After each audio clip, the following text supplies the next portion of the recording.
景德镇这里真的什么都没有，除了瓷器。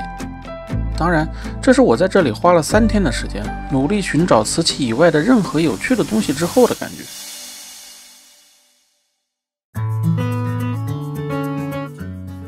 这个镇不，这个城就是为了瓷器而生，也被瓷器所困。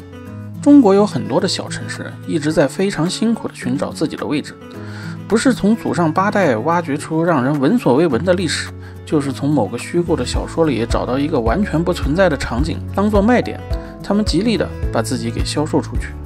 这就和人一样，有的人一辈子平平淡淡只做了一件事，从一而终，而有的人一辈子会为了不同的事无疾而终。显然，景德镇就是前者。这个城市从1200年前到现在，就只做了一件事，不但把自己做成了一个品牌，甚至把这个品牌变成了一个国家的名字。自然，所有来这里的人只有一个目的，就是瓷器。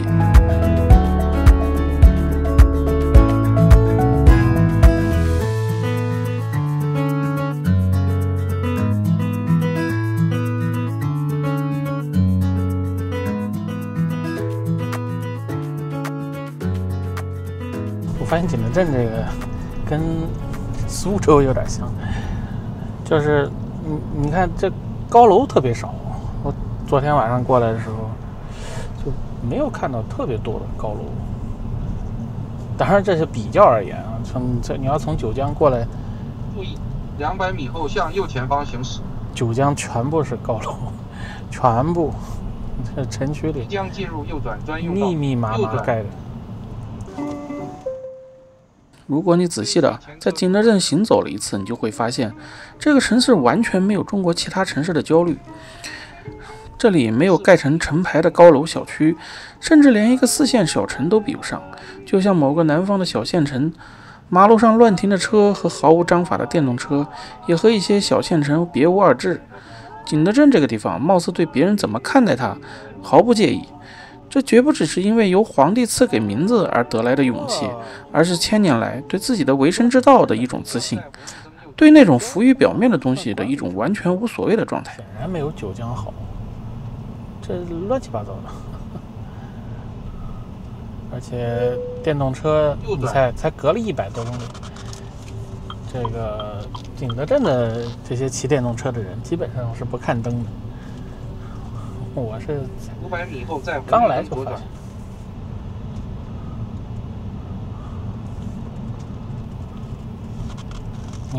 你看，哎呦我的妈呀！所以其实这是个镇，景德镇嘛。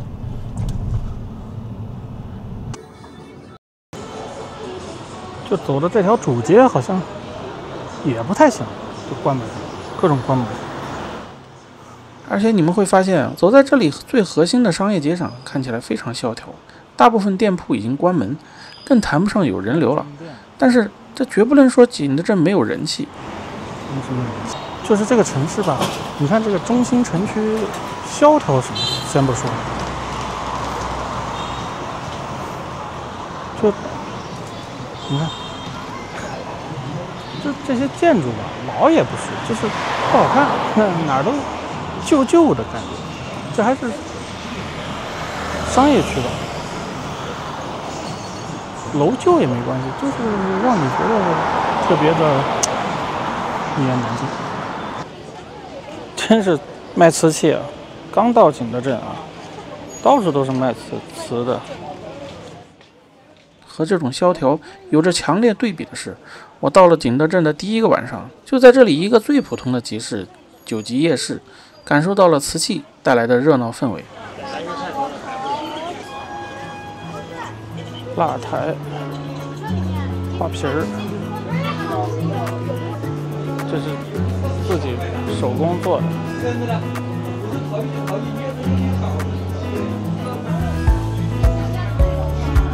正好想买个茶具，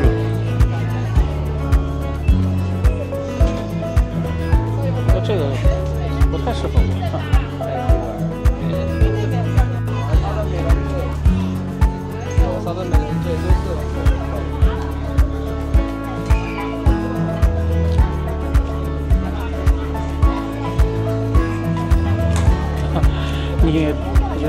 清这是吃饭的地方还是卖这些瓷器的地方，都混一块儿了，真够大的。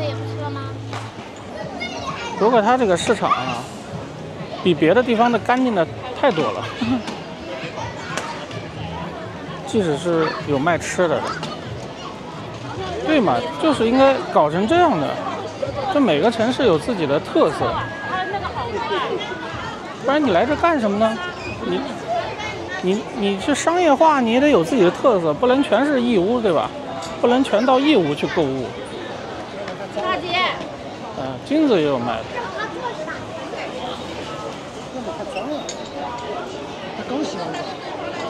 而且这个，你看多大呀！我是这么大。原谅我对景德镇的陌生呢。这时候我已经觉得这个夜市挺大了，谁知道还有高手？这只是景德镇最普通的一个集市而已，甚至可以说，现在景德镇就是为了这些集市而存在的。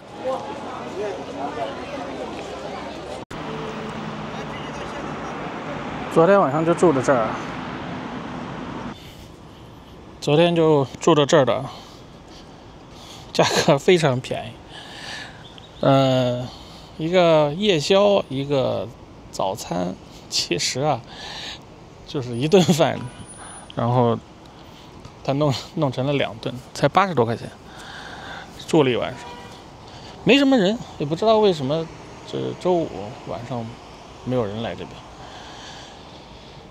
停车场应该免费。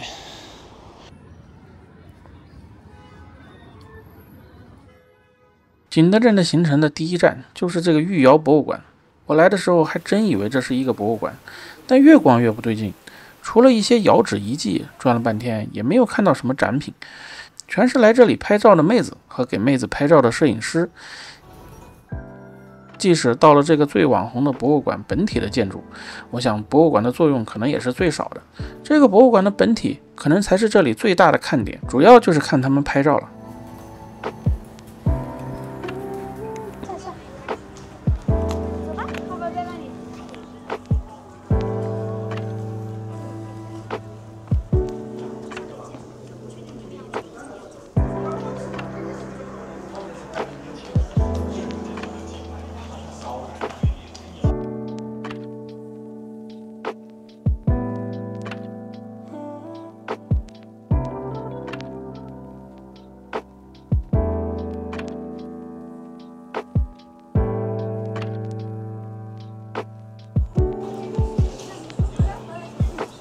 所以在这个博物馆看展不重要，都是来拍照的。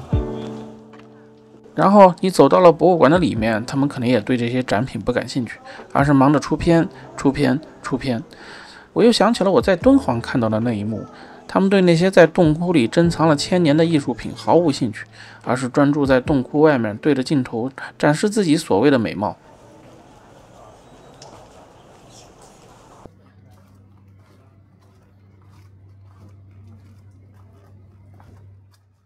这里的面积其实不小，后面还有大片的窑厂遗址可以逛。讲实话，我对这里是不太满意的。我想他们作为博物馆的作用是最小的，因为花了50多块钱，你只能看到一堆制陶的遗迹和为数不多的瓷器展品。这里最大的卖点就是这个博物馆的建筑，就像现在每个城市都有潮流文创园，成了出片党必来的打卡地，而且里面还稀稀拉拉的开了一些餐饮和文创店。我觉得景德镇真的是不太懂文旅，你这样抠抠缩缩的直接把这弄成一个免费开放的文创园，难道不是更好吗？你现在这个样子，让花钱来看艺术品的人没有得到满足，又用门票限制了那些喜欢打卡拍照的出片党。那些在这里开餐馆和咖啡馆的人也因为门票减少了收入。或许是我格局少了，收不收门票都不影响他们的流量吧。反正我是不会再来了。就算你是个出片党，窑里古镇不是更香吗？感兴趣的一定要看到视频的最后，这可是本地人最强烈推荐的景点。而真的要逛博物馆的，也只能来这个中国瓷器博物馆了。至少这里不会有大把的人站在展品旁边拍照，因为所有拍照的人都被吸引到那个顶层的无语佛那里去了，仿佛其他的瓷器都不那么重要。这大概是个好事吧。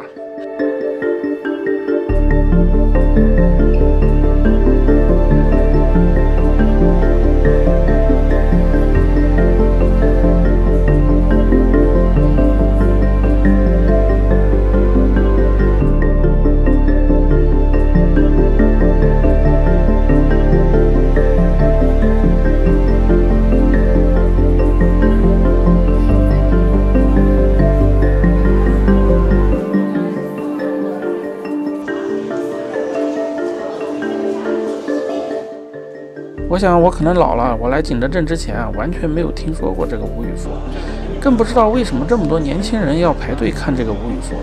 但当我看到这位的模样后，大概也能理解一点点。或许这就是我们当前这个时代大家内心的一个现实写照吧。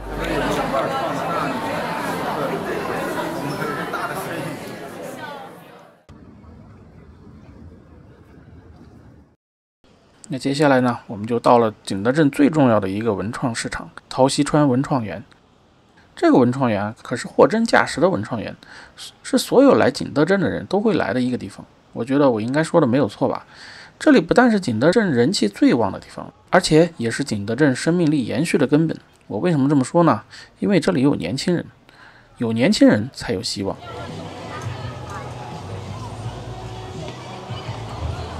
这晚上快8点了，全是人。我去，这也就是景德镇，其他地方真没见过。我说实话，要买东西，我还真觉得这可以买。就很多，咱不说网上有没有啊，你来这儿，反正千奇百怪你都能看到啊，这个是非常重要的。你逛街啊，你得有东西可看才行，都是那种样子货呢，可不行。我是最不爱逛国内的街的，为什么？因为商品的千篇一律。但景德镇这种独立设计师的集市，就是整个景德镇最精华的部分。甚至我觉得国内也少有这样规模的集市。这些设计师很多都是景德镇的学生，而且散布在景德镇的大大小小的集市里，给了他们延续职业的一个机会，让他们可以学以致用，也让这些来逛景德镇的人可以买到网上买不到的一些个性化的设计。而且这里卖的价格都不便宜，一个原创的马克杯可能都要卖到100到200块钱。其实说白了，所谓之个性，就是中国现在最缺的。你们别怪我把这个话题延伸一下，很多人觉得中国的内需提不上来，仅仅是因为大家收入不高，这的确是一个重要原因。但我想说的是，那些有钱的人为什么不想在国内消费呢？无论是旅游还是购物，国外的体验都要好很多，就是因为我们这样那样的政策都是限制性的，这个不准那个不让。我之前说过，摩托车市场就是这样，你就是换了个车灯加了个边箱，这都要管，限制这个限制那个，你即使有钱也不让你消费啊。所以瓷器恰好就属于那种老少皆宜人畜无害的商品，也就没有这样那样的限制，你们才能看到景德镇依然保持非常高的人气。总之呢，景德镇的意义可不只是做瓷器，还可以给现在的中国经济上一堂课，不但可以给那些只懂得盖房子的城市做一个优质的案例，还可以给我们不景气的消费市场提供一个提振内需的思路。同样的，还能让我们现在快要跌入谷底的就业率一个优质的样本。反正咱们国内不是有些人的护照被没收了吗？不能真正的到国外改革开放，那他们就只能来景德镇看看如何解放思想。这是我完全没想到的啊，就是我反正也没来，我来之前也没查过这些，就是我很早之前来过这个陶溪川的这个文创园，当时刚盖好，没这么多人，谁知道现在变成人气这么的旺，完全没想到。就是这里的独立设计师，一人一个摊位，真的特别有意思。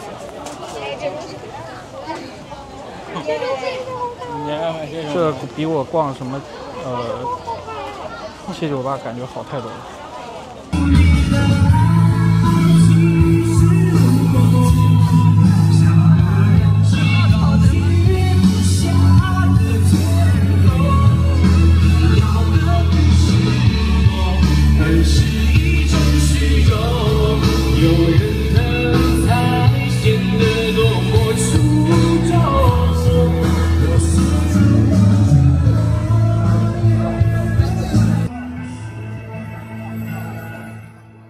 一个文创园都被我说的这么高大上，不好意思啊，跑题了。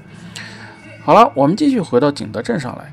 景德镇的瓷器集市太多了，我不可能每个都去逛一遍。比起陶溪川的设计师们高高在上的价格，雕塑瓷厂就是一个完完全全的市井市场了。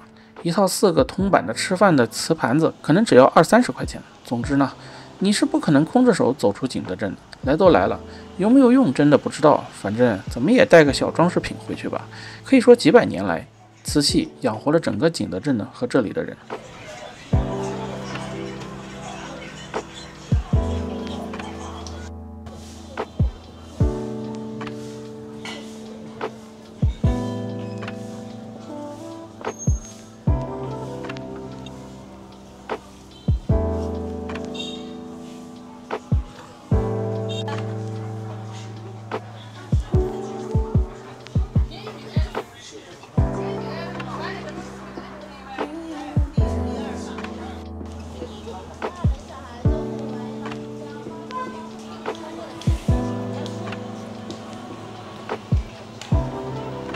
这地方也太大了，你这我逛了半天才感觉还有好多条街，这真的是瓷器养活了这边所有的人，年轻人也来玩，老年人也能在这儿做买卖，反正就是都挺好的。其实大家是爱逛街的，你要把这些东西放到网上，就没那个感觉了，对吧？你就得来挑挑逛逛。国际陶瓷交易中心，景德镇陶瓷奥特莱斯。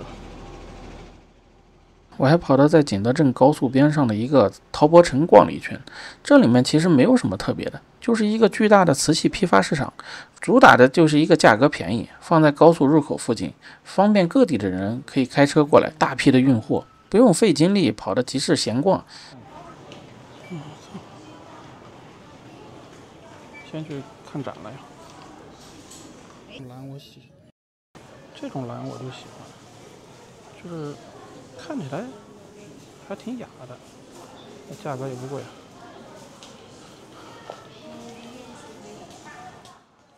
这个市场的确没有什么特别值得一说的，只不过在这个瓷博城的旁边，居然还成排的放了好几栋徽派建筑。我们都知道景德镇就是在徽州附近，这里的建筑风格都是一脉相承，也不知道是销售这些房子啊，还是仅仅作为展示，或者说就是放在这里另作他用，完全不知道。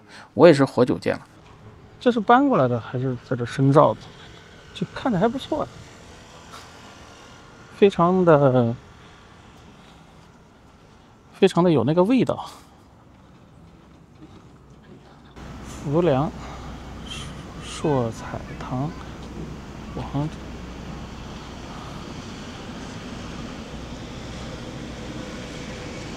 我去，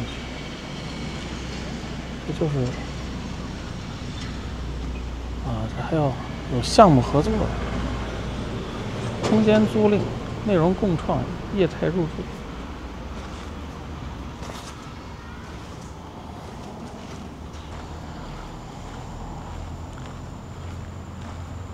哇，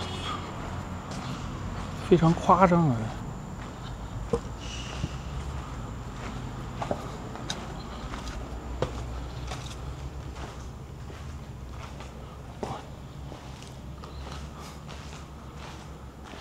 就是这么好的房子盖到这儿，合作你也不该盖到这儿啊，你应该弄在一个比较雅的地方。环境非常好，对吧？你这个房子有山有水，你盖在高速路边上，这出去右转就是上高速了。弄个客栈，对吧？就出了高速就直接来这睡一觉。这边还有露营的帐篷。这做客栈，你多少钱呢？这么高级的房子，住一晚上100、200。显然不合适。逛了这么多卖瓷器的市场集市，不知道你们看出来没有？我开篇说的景德镇因为瓷器而兴盛，其实也被困在了瓷器里。我在逛景德镇的时候，对于这个城市的观感其实并不都是好的，就好像我之前说的，这里的城市管理混乱，特别是在交通上。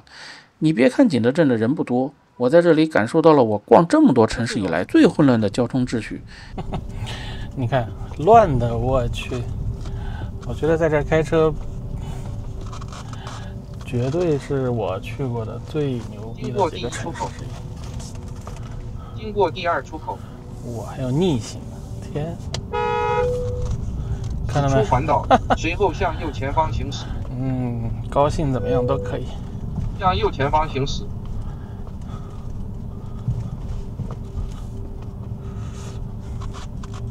哎，突然觉得九江那个做的是真不错，虽然绝了，绝了，绝了！200米后在红绿灯右转。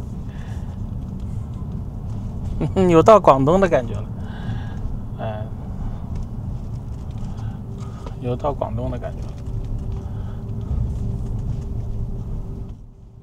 而且城市没有什么细节，更谈不上什么美感。这电动车都是青花瓷的，所以这个城市，我觉得他们应该，但是这是要掉啊，还是怎么？刚刚看着路灯啊，就觉得越看越不对劲，不知道为什么，这不好看，你知道吗？首先，我个人不太喜欢这个白底儿蓝漆的这个青花瓷的感觉。想了以后夏天，我觉得景德镇人其实有点过于的依赖瓷器这一品牌带给他们的这一切了，也让他们并没有去珍惜这种品牌形象，而且有点滥用瓷器这一优势了。这个古坊群就能很好的证明这一切。其实对于景德镇而言，我的感觉就是他们真的有点躺了，就是几百年的红利吃到了现在，而且人气依旧。相对于别的城市来说，这真的就是从祖宗那里修来的福分。景德镇确实吸引了各个阶层的人来这里找到自己的生存空间，他们也成为景德镇长久不衰的动力来源。就像我上面说的，一个城市一定要有自己的定位。景德镇给所有的城市打了一个非常好的样板。当一个地方有了一个非常非常高的品牌壁垒后，再想轻易取代它，就会变成一件非常困难的事情。特色这种东西啊，大概就是现在中国城市最缺的了。而现在的景德镇，我觉得并没有很好的将这种品牌优势利用到了旅游和生活的方方面面。反正就是做瓷器、卖瓷器，搞了几百上千年，从来不愁吃不愁穿。景德镇居然没有一个正经城市的样子，弄得还真是一个镇的感觉。那就让我们感受。我在吃饭的时候，一个景德镇本地人推荐我一定要来一趟瑶里古镇，他说这里是景德镇最好的景点。反正景德镇逛了一大圈啊，我觉得这个老板说的确实也没错，因为在景德镇里只有瓷器。